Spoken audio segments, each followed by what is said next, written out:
السلام علیکم student. Today we are going to start chapter خطبہ حجۃ الوداع اینڈ لیکچر نمبر 2. یعنی خطبہ حجۃ الوداع کیا ہے؟ یعنی اس خطبہ کہتے ہیں جو دیا جاتا ہے نماز کے بعد، ظہر کی نماز کے بعد. اور اس کے علاوہ حجۃ الوداع، یہاں پر حج کی بات کی جا رہی ہے. نبی پاک صلی اللہ علیہ وسلم نے لاسٹ جو حج کیا تھا، فتح مکہ کے بعد آپ صلی اللہ علیہ وسلم نے کعبۃ اللہ کو تمام بتوں سے پاک کر دیا، لیکن آپ صلی اللہ علیہ وسلم نے ابھی تک حج نہیں کیا تھا. اسی اثنا میں سورۃ نصر جو تھی وہ نازل ہوئی، جس میں فرمایا گیا کہ اب لوگ گروہ در گروہ اسلام میں داخل ہو رہے ہیں، بس آپ صلی اللہ علیہ وسلم اپنے رب کی تسبیح کیجیے اور اللہ تعالیٰ سے مغفرت چاہیے. آپ صلی اللہ علیہ وسلم کو معلوم ہو گیا کہ اب آپ صلی اللہ علیہ وسلم کے وصال کا وقت جو تھا قریب آ گیا ہے. چنانچہ آپ صلی اللہ علیہ وسلم نے 10 ہجری کو باقاعدہ حج کرنے کا ارادہ کیا. یعنی کب ارادہ کیا تھا؟ 10 ہجری کو. تمام قبائل میں اعلان کر دیا گیا. قبائل جو ہے قبیلے کی جمع ہے کہ اگر وہ چاہیں تو رسول صلی اللہ علیہ وسلم کے ساتھ حج ادا کر سکتے ہیں. اس اعلان پر مسلمانوں کی کثیر تعداد نے لبیک کہا اور تمام اطراف سے مسلمان گروہ در گروہ مدینہ منورہ میں جمع ہونا شروع ہوئے، اور چند ہی دنوں میں 1,14,000 مسلمانوں کو مجمع جو ہے جمع ہو گیا. کتنے ہزار کا تھا؟ کتنے لاکھ کا؟ 1,14,000. آپ صلی اللہ علیہ وسلم تمام مسلمانوں کو ساتھ لے کر 26 ذی القعدہ کو مکہ مکرمہ کے لیے روانہ ہوئے. یعنی کب روانہ ہوئے تھے؟ 26 ذی القعدہ. اپنے ساتھ رسول اللہ صلی اللہ علیہ وسلم نے قبانے کے لیے 100 اونٹ لیے. مدینہ منورہ سے 10 کلومیٹر کے فاصلے پر ایک مقام ذوالحلیفہ سے رسول صلی اللہ علیہ وسلم اور دوسرے مسلمانوں نے حج کا احرام باندھا. یعنی قربانی کے لیے 100 اونٹ لیے تھے، اور مدینہ منورہ سے 10 کلومیٹر کے فاصلے پر ایک مقام تھا ذوالحلیفہ، جہاں پر انہوں نے جو ہے احرام باندھا. 4 ذی الحجہ کو آپ صلی اللہ علیہ وسلم مکہ مکرمہ میں داخل ہوئے. خانہ کعبہ پر نظر پڑی تو فرمایا، اے اللہ اس گھر کو اور زیادہ شرف عطا کر. یعنی کیا فرمایا تھا؟ اے اللہ اس گھر کو اور زیادہ شرف عطا کر. 8 ذی الحجہ کو آپ صلی اللہ علیہ وسلم مکہ مکرمہ سے منی تشریف لائے اور یہیں رات گزاری. دوسرے دن صبح کی نماز ادا کرنے کے بعد صلی اللہ علیہ وسلم اپنی اونٹنی قصوہ پر سوار ہو کر عرفات کے میدان میں تشریف لائے. یعنی نبی صلی اللہ علیہ وسلم کی اونٹنی کا کیا نام تھا؟ قصوہ. یہ MCQs میں آ سکتے ہیں اسٹوڈنٹس. یعنی ان کی اونٹنی کا نام کیا تھا؟ قصوہ تھا. یعنی مکہ مکرمہ سے منی کب تشریف لائے؟ 8 ذی الحجہ کو. خانہ کعبہ پر نظر پڑی تو کیا فرمایا؟ اور احرام کہاں باندھا تھا؟ ذوالحلیفہ کے مقام پر. اور 4 ذی الحجہ کو مکہ مکرمہ میں داخل ہوئے.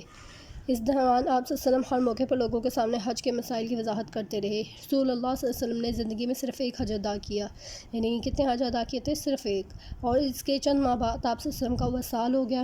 وصال کہتے ہیں انتقال کو، اس لیے اسے حجۃ الوداع یعنی الوداعی حج کہتے ہیں. ظہر کی نماز کے بعد آپ صلی اللہ علیہ وسلم نے اپنا مشہور خطبہ حجۃ الوداع ارشاد فرمایا. میدان عرفات میں خطبہ سننے والوں کی تعداد تقریباً جو تھی 1,44,000 تھی. ویسے کتنے لوگ گئے تھے؟ 1,14,000. اور تب جو تھے جب خطبہ دیا تھا تب 1,44,000 تھی. یہ خطبہ تاریخ اسلام میں مذہبی اور سیاسی لحاظ سے بڑی اہمیت کا حامل ہے. رسول اللہ صلی اللہ علیہ وسلم نے فرمایا، نیکسٹ ہے پیج نمبر 43، اے اللہ کے بندو، میں تمہیں اللہ تعالیٰ کا تقوی اختیار کرنے کی وصیت کرتا ہوں. اللہ تعالیٰ کی اطاعت اور نیک کام کرنے پر زور دیتا ہوں. تمہارا رب ایک ہے، تمہارا باپ حضرت آدم ہے. کسی عربی کو غیر عربی پر، کسی غیر عربی کو عربی پر، اور گورے کو کالے پر، کالے کو گورے پر کوئی فضیلت نہیں مگر تقوی کے سبب. تم سب کس کی اولاد ہو؟ حضرت آدم علیہ السلام کی، اور آپ سب کس سے؟ مٹی سے جو ہے پیدا ہوئے. اے لوگو، تمہاری جان، تمہاری مال، تمہاری عزتیں ایک دوسرے پر حرام ہیں، اور زمانہ جاہلیت کا سود ختم کر دیا گیا. صرف اصل سرمائے تمہارے ہیں. نہ تم کسی پر ظلم کرو اور نہ کوئی تم پر ظلم کرے. خبردار، جس کے پاس کس کی امانت ہو بس اسے چاہیے کہ وہ مالک کو لوٹا دے. یعنی ہمیں امانت میں خیانت نہیں کرنی چاہیے، اور جو امانت آپ کے پاس رکھوائی گئی ہے اسے جو ہے واپس لوٹا دے خیانت کیے بغیر. اے لوگو، تمہاری عورتوں کا تم پر حق ہے اور تمہارا ان پر. تمہارا حق یہ ہے کہ وہ تمہارے بستر کو کسی دوسرے سے پامال نہ کرے، یعنی خراب نہ کرے، اور تمہاری اجازت کے بغیر کسی ایسے آدمی کو گھر میں نہ آنے دے جنہیں تم ناپسند کرتے ہو، اور کوئی بے حیائی کا کام نہ کرے. اور تم نے اللہ تعالیٰ کی امانت کے طور پر حاصل کیا، اور اللہ تعالیٰ کی قول سے تم نے انہیں اپنے لیے حلال کیا. عورتوں کے بارے میں اللہ تعالیٰ سے ڈرو، ان کے ساتھ بھلائی کا سلوک کرو. خبردار، ہر مجرم کے جرم کا وبال اسی پر ہے. باپ کے جرم کا بیٹا ذمہ دار نہیں ہے، اور نہ بیٹے کے جرم کا باپ ذمہ دار ہے.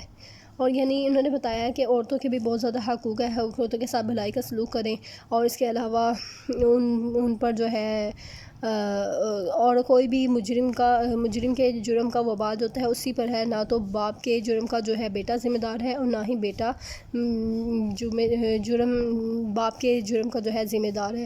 اور پھر انہوں نے فرمایا کہ اگر کٹی ناک والا حبشی بھی تمہارا امیر ہو تو اس کی اور وہ اللہ تعالیٰ کی کتاب کے مطابق چلے یا اطاعت یا فرمانبرداری کرے نبی پاک صلی اللہ علیہ وسلم کی، تو لوگوں میں تم میں دو چیزیں چھوڑے جا رہا ہوں، جب تک انہیں تھامے رکھو گے ہرگز گمراہ نہیں ہوگے، یعنی قرآن مجید اور سنت۔ لاسٹ میں انہوں نے بتایا کہ اپنے جو امیر ہوتا ہے، جو آپ کو دین اور اسلام کے مطابق چلاتا ہے، اس کی اطاعت و فرمانبرداری کرو، ٹھیک ہے، وہ اللہ تعالیٰ کے حکم جو ہے آپ کو بتاتا ہے، یعنی اللہ تعالیٰ کے احکامات کے مطابق زندگی گزارنے کے بارے میں بتاتا ہے، اور اس کے علاوہ یہ بتایا کہ دو چیزوں کو ہمیشہ تھامے رکھو، قرآن مجید اور سنت۔ رسول اللہ صلی اللہ علیہ وسلم نے 3 صحابہ کرام سے پوچھا کہ میں نے اللہ تعالیٰ کا پیغام پہنچا دیا، تو انہوں نے کہا کہ ہم گواہی دیتے ہیں کہ بے شک آپ نے جو حق نبوت ادا کی اور آپ نے جو پیغام تھا وہ پہنچا دیا اور پوری خیر خواہی فرما دی ہے۔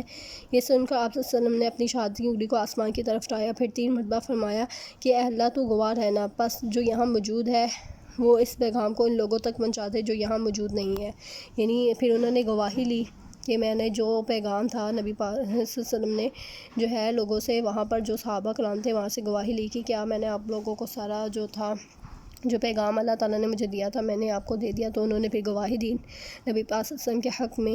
اس کے بعد رسول صلی اللہ علیہ وسلم اونٹنی سے نیچے اترے اور سجدہ شکر ادا کیا، پھر آپ صلی اللہ علیہ وسلم پر تکمیل دین والی آیات نازل ہوئی، یعنی وہ آیات کیا تھی، نیکسٹ ہے پیج نمبر 44۔ نیکسٹ جو ہے خطبہ حجت الوداع کی اہمیت۔ خطبہ حجت الوداع کی اہمیت کے چند نکات درج ذیل ہیں۔ مساوات کا درس، وحدت و قوت، امن و آشتی کی تعلیم، سودی کاروبار کا خاتمہ، حقوق نسواں کا تحفظ، جان مال اور عزت کی حرمت، ہدایت الہی کا ذریعہ۔ یہ 7 پوائنٹس ہے یعنی خطبہ حجت الوداع کی اہمیت پر۔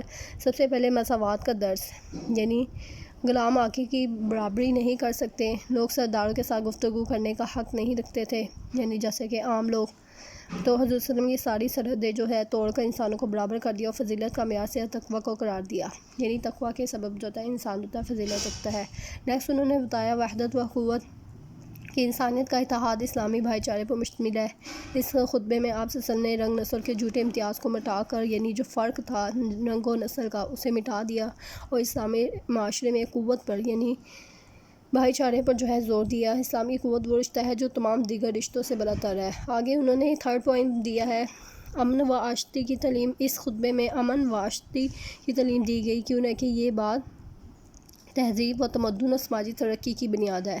سودی کاروبار کا خاتمہ، یعنی سود پر جو پیسے لیے جاتے ہیں یا کوئی چیز دے کر جو ہے تو یہ اس کو جو ہے انہوں نے ختم کیا، قرض وغیرہ جو ہے بغیر سود کے جو ہے دینے کا کہا۔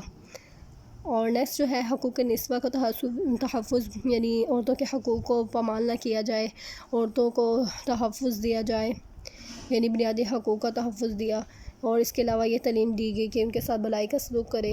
نیکسٹ جو ہے جان مال اور عزت کی حرمت، یعنی بتایا کہ عرب میں جان مال اور عزت کی کوئی ضمانت و حفاظت نہ تھی، جو جس کو چاہتا قتل کر دیتا اور جس کا مال چاہتا چھین لیتا تھا، اس طرح کسی کے ہاتھوں کسی کی عزت محفوظ نہ تھی۔ حقیقت میں ایک صحت مند اور مثالی معاشرہ اسی صورت میں وجود میں آ سکتا ہے جب جان مال اور عزت کو تحفظ حاصل ہو، یعنی نبی پاک صلی اللہ علیہ وسلم نے خطبہ حجت الوداع میں جو ہے عورتوں کے حقوق کے بارے میں بھی کہا، اور کہا کہ کوئی انسان کسی کو قتل نہیں کر سکتا یا کسی کا مال نہ چھینے، تو یہ غلط بات ہے۔ لاسٹ پوائنٹ جو ہے ہدایت الہی کا ذریعہ۔ خطبہ مبارک میں جو ہے نبی کریم صلی اللہ علیہ وسلم نے تعلیم دی کہ ہدایت الہی کا واحد ذریعہ جو ہے ہدایت حاصل کرنا واحد ذریعہ قرآن مجید اور سنت نبوی ہے۔ اگر ان دونوں کی تعلیمات پر عمل کر پوری امت باعزت اور کامیاب زندگی گزار سکتی ہے، یعنی نبی پاک صلی اللہ علیہ وسلم نے جو تھا بتایا تھا کہ 2 چیزوں کو اگر تم تھامے رکھو گے تو کامیاب رہو گے، قرآن پاک اور سنت۔ اور نیکسٹ اور لاسٹ میں اہمیت و فضیلت جو ہے آج بھی جو ہے اس خطبے کی جو ہے تسلیم شدہ ہے. یہ خطبہ تعلیمات اسلام کا خلاصہ ہے. اس کا بغور مطالعہ کرنے کے بعد معلوم ہوتا ہے کہ عالمگیر اور آفاقی حیثیت میں مشتمل ہے. اس کا مرکزی نقطہ انسان کی عزت مقام اور مرتبے کی حفاظت ہے. اس میں ہر ظالم نظام کو مسترد کر دیا گیا. یعنی اس خطبے میں یہ بتایا گیا ہے کہ ظلم نہ کیا جائے, جان مال اور عزت کی جو ہے حفاظت کی جائے. کسی کو ایسے ہی نہ چاہتے ہوئے بھی لوگ جو ہے قتل کر دیتے ہیں, تو قتل نہ کیا جائے کسی کا بھی. قتل جو ہے وہ جائز نہیں ہے. اور اس کے علاوہ کسی کا مال نہ لوٹا جائے, اور کسی کی عورتوں کی عزت کی حفاظت کے بارے میں کہا, ان کے ساتھ بھلائی کا سلوک کرنے کا کہا. اور اس کے علاوہ سود پر جو کاروبار ہوتے ہیں, جو قرض وغیرہ لیے جاتے ہیں, اس کو ختم کرنے کا کہا. اور قوت کا درس دیا, اور اس کے علاوہ مساوات کا درس دیا. یعنی تمام لوگ جو ہے برابر ہیں, کسی عربی کو اجمی پر اور کسی کالے کو گورے پر کوئی فوقیت نہیں ہے, لیکن تقویٰ کے سبب. نیکسٹ جو ہے اسٹوڈنٹس کے کویشچن آنسر ہے جو آپ کے نوٹس میں ہیں. نیکسٹ جو ہے آپ کی بک ورک ہے پیج نمبر 46 پر. سب سے پہلے تھرڈ والا ہے خالی جگہ پر کریں. فتح مکہ کے بعد آپ صلی اللہ علیہ وسلم نے کعبۃ اللہ کو تمام بتوں سے پاک کر دیا. خبردار, ہر مجرم کے جرم کا وبال اسی پر ہے. یعنی ہر مجرم کو جو ہے اس کے جرم کی سزا ملے گی. اس کے لیے یہ نہیں ہے کہ بیٹا باپ کا ذمہ دار ہو جو جرم اس نے کیا ہے. تو تھرڈ والا ہے آپ صلی اللہ علیہ وسلم کی اونٹنی کا نام قصوہ تھا. سیکنڈ لاسٹ ہے خطبہ حجت وداع میں امن واشتی کی تعلیم جو تھی وہ دی گئی. اور لاسٹ والا ہے لوگوں تمہاری عورتوں کا تم پر حق ہے اور تمہارا ان پر حق ہے. نیکسٹ جس جواب پر ٹک کا نشان لگائیے. فرسٹ والا ہے خطبہ حجت وداع سننے والے مسلمانوں کی تعداد کتنی تھی؟ 1,44,000 تھی. سیکنڈ ہے آپ صلی اللہ علیہ وسلم نے خطبہ حجت الوداع کس سنہ ہجری کو دیا؟ 10 ہجری. پھر جیم والا ہے آپ صلی اللہ علیہ وسلم نے خطبہ حجت الوداع کس میدان میں ارشاد فرمایا؟ تو عرفات کے میدان میں تھا. اور دال والا ہے آپ صلی اللہ علیہ وسلم نے حیات طیبہ میں کتنے حج ادا کیے؟ تو 1 حج انہوں نے کیا تھا. اور لاسٹ ہے خطبہ حجت الوداع میں فضیلت کا معیار کس کو قرار دیا گیا؟ تو تقویٰ کو جو تھا انہوں نے جو ہے فضیلت کا جو تھا معیار جو ہے قرار دیا تھا.